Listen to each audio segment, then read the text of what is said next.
Ito namang 31 mga food security projects mga kabrigada binigyan ng green lanes ng DTI.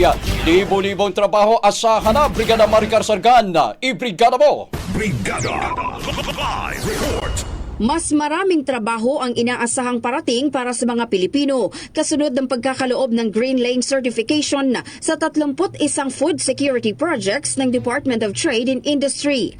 Aabot sa 18.7 billion pesos ang kabuang halaga ng 31 projects na binigyan ng DTI ng Green Lane Certification hanggang June 30, alinsunod sa direktiba ni Pangulong Ferdinand Marcos Jr. Layo ng mga proyektong ito na palakasin ang lokal na produksyon ng pagkain at lumikha ng mahigit 7,000 trabaho sa iba't ibang bahagi ng bansa.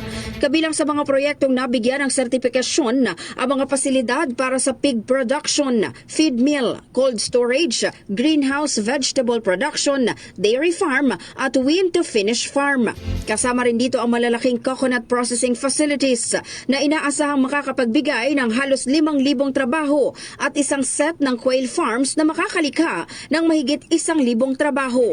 Sa 31 projects, 17 ang nasa pre-development stage, 7 ang kasalukuyang itinatayo, 6 ang operational na at 1 ang nasa pre-operational phase. Ang Green Lane Certification ay bahagi ng inisyatibong pabilisin ang pagpapatupad ng mahahalagang proyekto para sa food security at job generation sa bansa.